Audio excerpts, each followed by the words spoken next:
Jadi saya kira kita kembalikan politik ke dalam wilayah argumen, bukan wilayah sentimen. Apalagi sentimen yang menghasilkan peluang untuk ngamuk di atas panggung. Itu saya kira itu. Ya udah, yang kemarin itu kita jadikan pelajaran.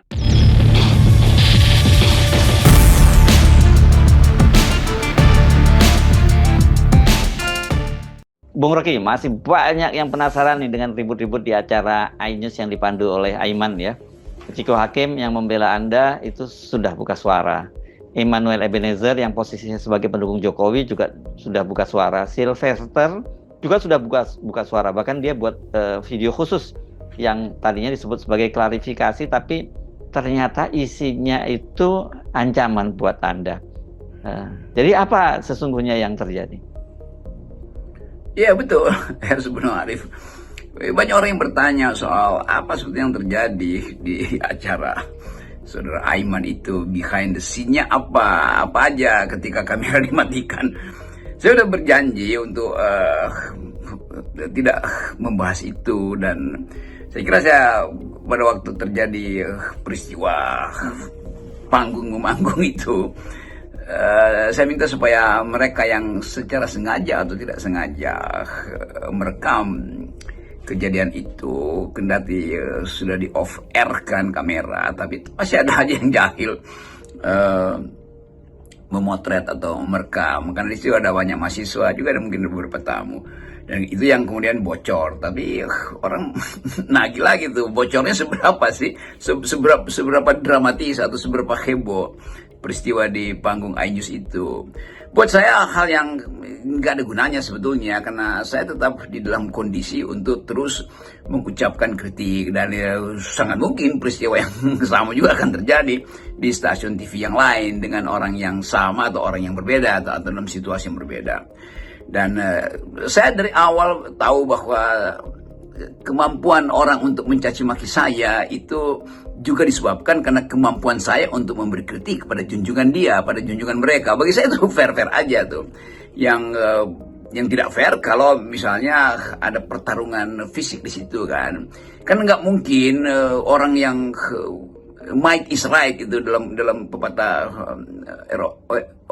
Inggris itu, might is right artinya yang kuat itu yang benar kan. Di dalam debat itu yang argumennya paling masuk akal, dia yang mesti diterima. Jadi kalau ada semacam kemarahan itu ya penanda bahwa kemampuan untuk mengendalikan faktor yang memicu bahaya tubuh kita itu dituntun juga oleh semacam insting bahwa di depan ada bahaya, maka nunduklah. Nah kadang-kala kita lupa itu, tapi kalau kita terbiasa dengan alam, kita tahu tanda-tanda alam. Banyak juga yang menilai itu ya, kemarin itu bukan panggung perdebatan Bung Rocky, tapi itu malah mirip ajang tarung bebas seperti UFC gitu. Ya kalau kita udah terlibat di dalam debat, tidak ada sopan santun lagi kan. Satu-satunya ketidaksopanan adalah menyentuh tubuh lawan debat. Itu yang disebut ketidaksopanan, dan itu bisa kriminal sebetulnya kan. Kan ada semacam etika bahwa Anda boleh caci maki suka-sukamu, Anda boleh pakai apapun, satire, argumen, kemampuan retorika, kemampuan demagogi bahkan itu. Tetapi saya selalu ingin tunjukkan bahwa perdebatan itu adalah soal menghunus pikiran, bukan menghunus kepalan tinju.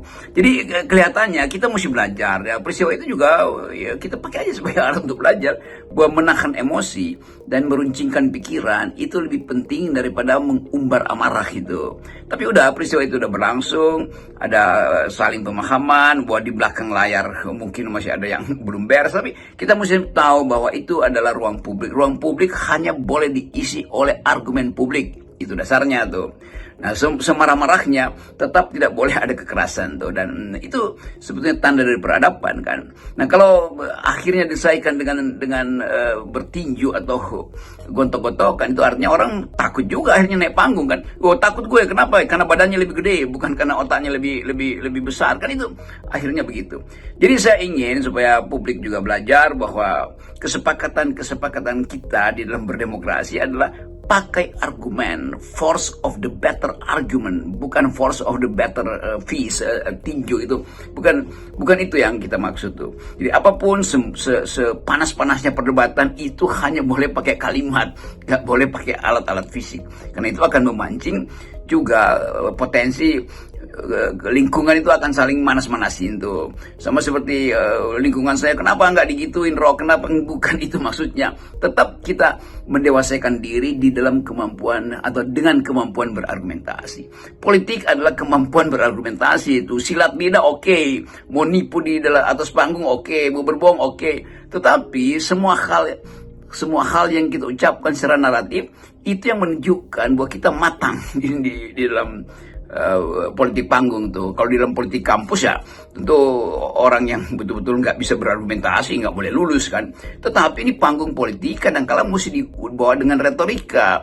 Bahasa tubuh itu penting tuh. Tapi bahasa tubuh artinya pikiran kita bahasakan melalui gerak tubuh. Bukan kemarahan kita yang kita eksploitasi lalu kita fasilitasi melalui kekekaran tubuh atau kekuatan otot. Itu nggak boleh itu adalah subhuman. Nah ini menarik nih ya. Ini kan banyak sekali yang bertanya-tanya, kok bisa ya Bung Rocky dalam situasi semacam itu tidak terpancing dan terprovokasi, bahkan tetap berdiri dengan tenang ya. Malah ada media yang melihat Anda menangkap Anda itu masih senyum-senyum gitu, tapi ada yang nyebutnya ngakak. Saya kira nggak ngakak ya, pasti Anda waktu itu senyum-senyum saja ya karena basis pemikiran yang Anda sampaikan tadi itu menjelaskan mengapa itu terjadi ya. Betul, saya sendiri memilih cara untuk berargumentasi dengan kapasitas akademis, dengan mengerahkan pengetahuan saya yang mungkin tidak lengkap atau kurang, yang tentu saja terbatas juga, tetapi dengan maksud pedagogi, bukan demagogi. Saya ucapkan banyak konsep dalam semua forum, karena saya ingin ada orang yang mampu juga untuk mengulik-ngulik nanti satu istilah yang saya ucapkan. Sengaja saya sering tidak menerjemahkan ucapan itu, supaya ada keinginan dari milenial atau bahkan mak-mak yang kadang-kala biasa, maksudnya apa sih ini Bang Rocky atau Pak Rocky itu ya, tapi saya udah coba cari nggak ketemu. Saya jelaskan lewat WA group misalnya. Tetapi intinya adalah di dalam diskurs demokrasi kita harus biasakan supaya setiap peserta perdebatan itu mampu untuk mengevaluasi diri dan mampu untuk menghasilkan diskurs akademis. Itu intinya. Politik disebut politik kalau ada keindahan puitis di dalam berbahasa, dalam retorik, tetapi juga ada ketajaman intelektual. Kan itu intinya begitu. Nah itu yang ingin saya tularkan sebetulnya, dan saya berterima kasih karena seperti istilah kemarin fakta sunt servanda, akhirnya saya diserbu oleh mahasiswa hukum untuk minta terangkan ulang dong apa itu fakta sunt servanda, karena ternyata juga banyak mahasiswa fakultas hukum yang tidak dibantu oleh dosennya untuk mengerti istilah fakta sunt servanda itu, dan memang banyak dosen juga yang salah mengartikan itu. Misalnya istilah a fact must be served, fakta harus perjanjian harus dilakukan sebagai undang-undang, ya itu ada di dalam hukum perdata. Tetapi prinsip itu juga bisa diperluas ke wilayah hukum pidana misalnya sebagai prinsip, bukan sebagai hukum positif. Dan poin-poin itu yang sering kita lupa untuk diajarkan pada mahasiswa kita di Fakultas Hukum kan. Bahkan harus lebih lengkap dikatakan bahwa fakta sunt servanda sebetulnya ada prasyarat setelah itu, yaitu rebus sic stantibus, kan itu bahasa Latinnya begitu. Rebus artinya res, hal-hal, sic artinya masih, stantibus artinya stand still, masih berdiri di situ. Jadi kalau saya terjemahkan misalnya fakta sunt servanda rebus sic stantibus, artinya perjanjian harus diwujudkan hanya bila keadaan yang diperjanjikan itu masih sama. Itu kira-kira maksudnya. Dalam ekonomi ada istilah ceteris paribus, sama aja pengertian itu. Jadi kita sekaligus juga mengajarkan mahasiswa kita atau orang yang ingin berpikir untuk cari istilah itu apa sebetulnya. Dengan itu kita perkaya narasi kita perkaya kemampuan deliberatif kita kan. Jadi itulah fungsi pedagogi yang saya lakukan setiap kali ada perdebatan. Tapi kalau soal debat yang memanas dan berakhir dengan adu jotos, kan itu sudah sering kita lihat Bung Rocky di beberapa parlemen itu di negara-negara lain, beberapa negara tetangga juga pernah terjadi gitu ya. Di DPR kita juga sebenarnya pernah terjadi, tapi nggak sampai adu jotos massal seperti di parlemen negara-negara lain.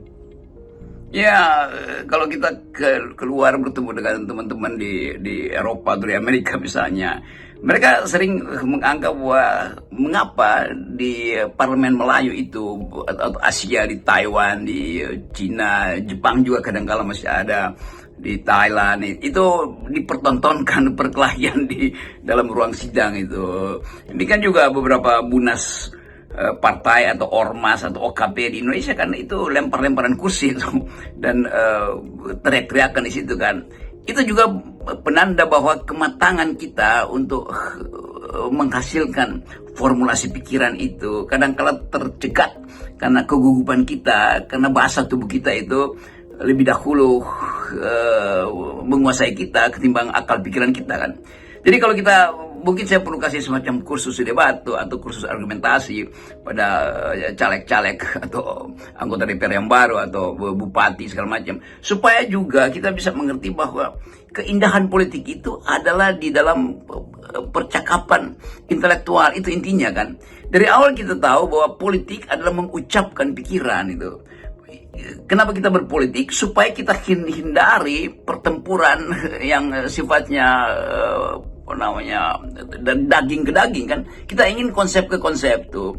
Kita tinggalkan satu situasi brutal yang mungkin disebut dulu oleh Rousseau sebagai state of nature, supaya kita masuk di dalam perkelahian ide, perkelahian gagasan. Kan ujian gagasan itu yang memungkinkan kita disebut sebagai manusia yang berpikir, sebagai animal rasional, sebagai binatang yang berpikir. Artinya manusia binatang, tetapi beda dengan binatang, dia berpikir. Binatang tidak berpikir, dia tumbuh dalam upaya pertahanan diri secara instinktual.